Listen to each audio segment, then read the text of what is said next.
I was in my office late on a Thursday, when the air felt thick with momentum and decisions felt like physical objects you could hold in your hand.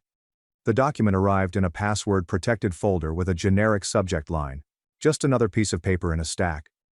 When I opened it, there it was.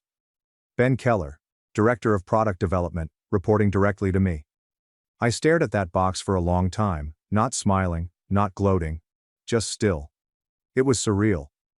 I hadn't seen his name in a context where I had authority over it since we were kids, when I had to manage the score sheets for our backyard basketball games because I couldn't play without them.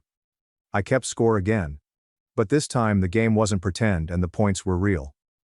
I didn't tell anyone. Not my girlfriend, my co-founder, not even Grandma. I let it sit in my chest like a stone dropped in a lake.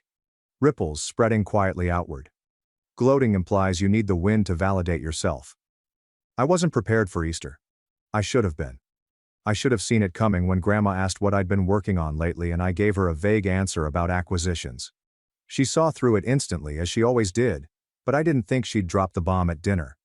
I thought she'd pull me aside in the kitchen, give me a knowing look, maybe sarcastic and say, "So I guess you're the boss now." But she said it out loud, with that razor-sharp calm that chilled the room like a family drama with terrible lighting and even worse secrets.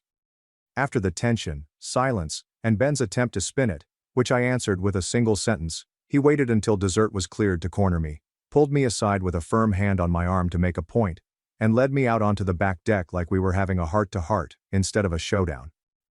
"What the hell?"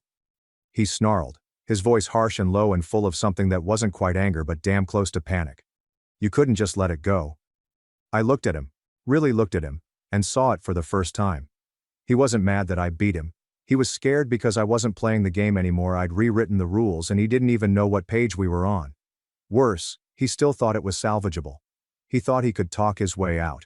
He didn't get that it was already done, final, signed, and filed. So I said nothing and looked out at the yard where we used to play catch, where he threw too hard on purpose, and I pretended it didn't. The night air had that brittle chill you only get in early spring, like winter hadn't fully let go yet, and neither had we. The back porch creaked under our feet like old wood does when it's trying to warn you that what's coming can't be undone. His face had lost that calm, smug control he wore like a badge of honor. Now it was raw, flushed, jaw tight like he was chewing on glass, but couldn't spit it out. "You planned this," he said. No question, no real charge. More like a desperate grasp for a less pitiful outcome. "Everything was planned by you."